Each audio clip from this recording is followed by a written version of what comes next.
Hey everybody, and welcome back for another road review with your old buddy Bucho. Let's talk about Drive.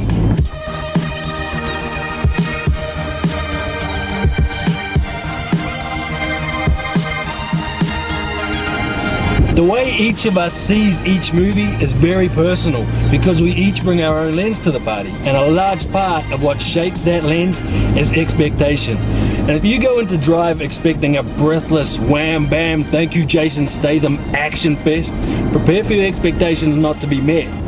Drive is the opposite of breathless. There is a ton of breathing in this movie. But if you go into Drive expecting very sharp, very potent scenes of sudden violence, separated by very patient scenes of a very European type of stillness, this movie is going to be far more up your alley. The setup is simple.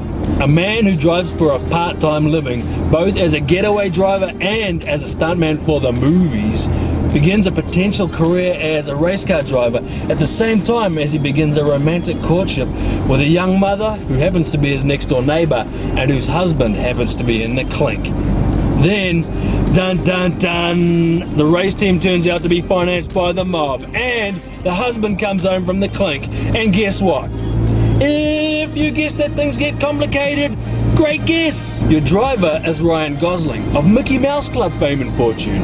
And when I say he's your driver, I mean that's the name he's given in the movie's credits. The only other thing he gets called in the movie, I think, is Kid, but driver is a better thing to be called than Kid, so that's what we're going to run with for this road review. Now, if you're like me, and God help you if you are, but if you are, maybe you weren't buying all that Ryan Gosling hype.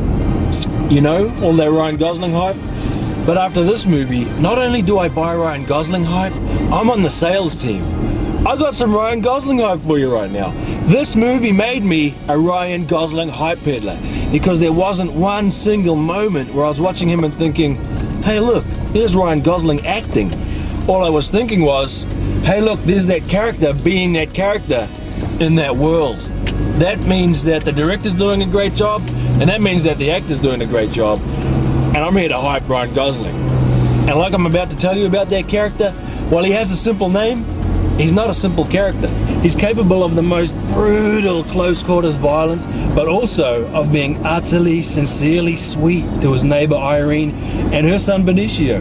And there are hints that he may be a little slow in the head, kind of in a similar way to Leon from Luc Besson's The Professional, but also like Leon, there's evidence that he's wickedly street smart, and that's the most important type of smart you can be, because the driver appears to be accustomed to and talented at dealing with and dealing out that violence. And we don't know whether that capability came on the streets or in the military or from being a kindergarten teacher or some combination of the above, because the movie intentionally doesn't spell it out for us.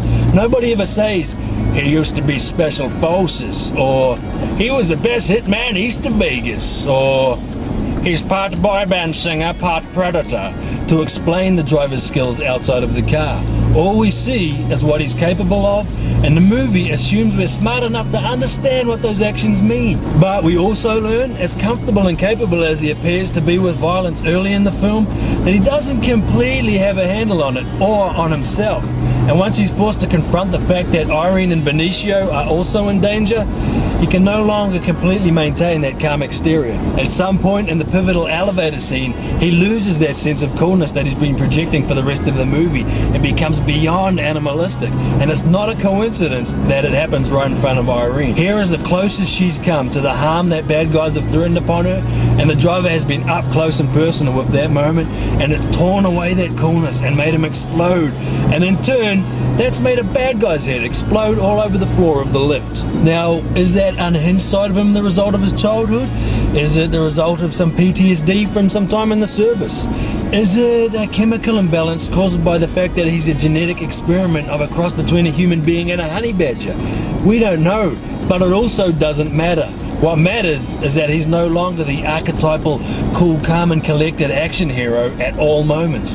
And that's as much of what makes him, like the soundtrack tells us, a real human being, as his tender moments with Irene and Benicio. And those tender moments are perfectly, quietly, powerfully sold by both Gosling and by Carey Mulligan as Irene.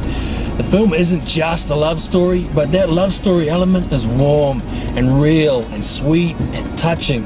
And a major part of what makes it work, of course, is Mulligan, because she completely brings Irene to life and makes it easy to see why Gosling's character would find her attractive without ever playing it up through the cheap, objectifying kind of sexiness that action movies often deliver.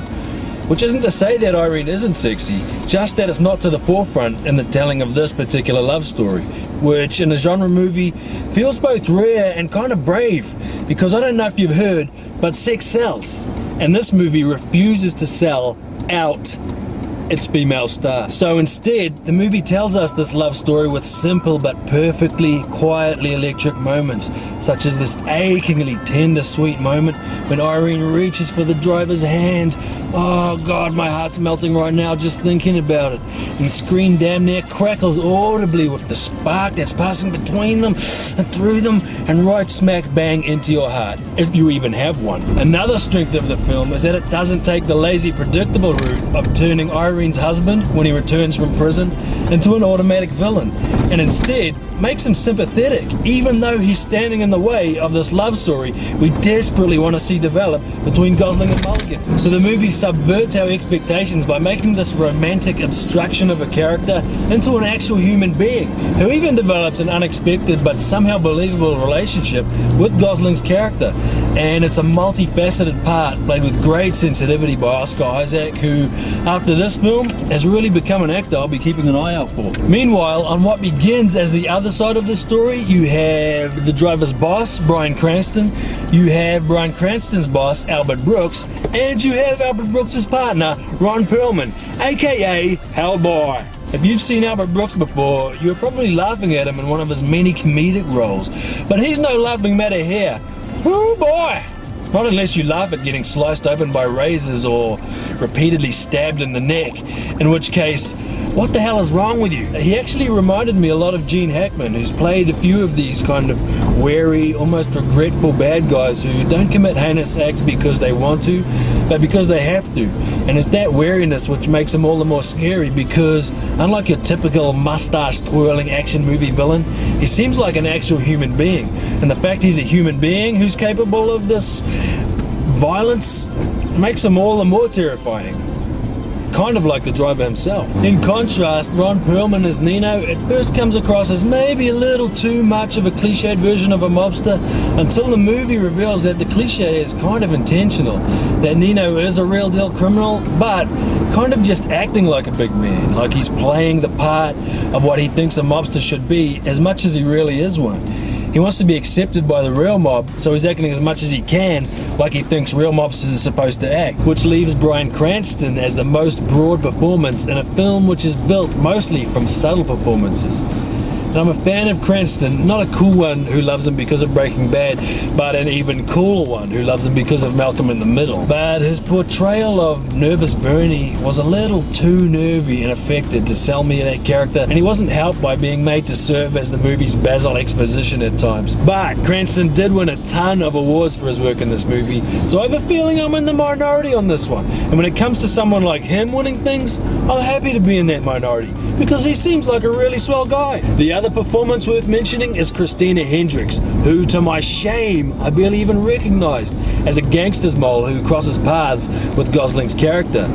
I mean, it's not like I'm the world champion of recognizing her or anything, but the fact that it almost slipped past me that it was Hendricks in the role is testament to how well she plays it. She's so good, it's kind of a shame her part is so brief, but she's there for as long as the movie needs her to be there, and Refn seems to know that to be left wanting more is a good thing. Another thing Refn knows is a good thing is the power of stillness, the power of quiet. He uses quiet in a way which throws small sounds, such as Gosling's leather-gloved fist clenching slowly, into the foreground.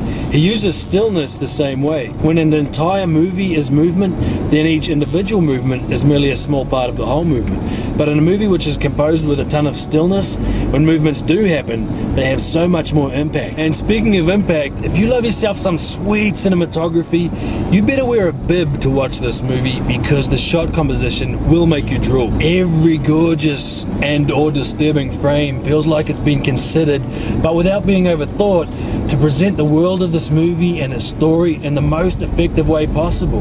And if you hate the way so many modern action scenes are shot with shaking cameras by hyperactive cinematographers or cut to ribbons by spasming editors, there's a good chance you're going to love the way Refn lets momentum and tension build in this movie by letting his cuts roll. But as much as the characters feel real and human, the overall vibe of the film hovers somewhere on the edge of reality. And Winding Refn, who happens to be a Dane like fairy tale maestro Hans Christian Andersen, has said that he conceived of filming the story as a kind of fairy tale. And it has plenty of those elements, from the knight riding encased in steel even, to the damsel in distress, to the brutal violence, to small things which suggest a break from reality, like the way the strippers sit emotionless around the room while the driver assaults one of Nino's goons right in their midst, or like the carefree way the driver walks the streets in his blood-stained scorpion jacket. In scenes like these, as well as the shocking sudden nature of the violence and the fact the driver never really has a real name,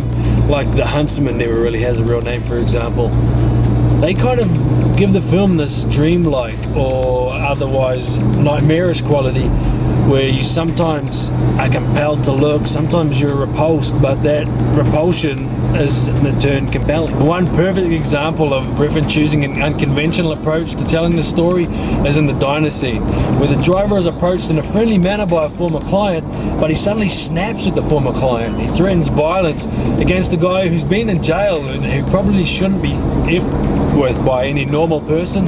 But instead of the camera cutting to the guy to show his shocked reaction, it holds on Gosling's unflinching face as he stares down this criminal he's just stepped to. And the only reaction we get from the other guy, eventually, after what seems like an age, is his respectful voice in reply. It's such a perfect example of how to use an unconventional approach to set up an unconventional amount of tension, because what you're expecting is one thing, and because what you get is something else, the tension is that much more higher than if you'd got what you're expecting, and so the payoff is that much more powerful than if you'd watched it played out conventionally. That's how you know Refn's a master. He's not just messing around. He's not just doing things being unconventional for unconventionalness' sake. He's doing it because it makes a better movie. So wrapping it up, the movie has one of those endings where there's a definite conclusion to one part of the story, but for another side of the story, it's left a little open-ended. There's something that we think will probably happen, but it's ambiguous enough that if you want, you can get into arguments and debates with your buddies about what really happens to the surviving characters after the cameras stop rolling. And for some, these types of endings are annoying. They even get called lazy at times, as if it would take a bunch of work to write an ending to a movie like this, whatever. But for others, they're the best type of ending, because they let you decide what happens to these characters after the camera stops rolling. And I'm generally of that second type. For a movie like this, I'm happy to put my own spin on what happens next, rather than have a neat and tidy gift-wrapped denouement. That's Chinese for ending, by the way. And in the end, I'm this close to giving Drive a 10 out of 10. And after seeing it a couple more times, I may even do that. But right now, I'm giving it a 9 out of 10. Which means, unless you're the type who's a crybaby if your action movies don't move at 1,000,000 miles an hour, while Vin Diesel and The Rock glower and sweat at each other, you'd be a fool not to see this movie. Because this is the work of a director of cinema who has all the skill in the world and all the patience in the world to wield that skill, and he has a damn near perfect film to show for it. So thanks for riding with me for another road review. Hopefully I'll be back with another one real soon, but for now I've got to put on my scorpion jacket and my noisy leather gloves and an expression which doesn't quite let you know what I'm thinking, but makes you really want to know what I'm thinking, because all I want to do right now is drive.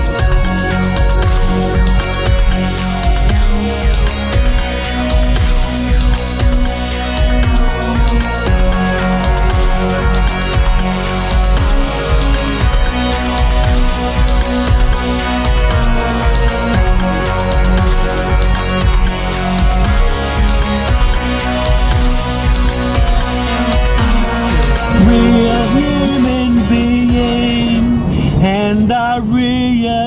hero. All together now, real human being and a real hero. Sing it with me, real human being and a real hero.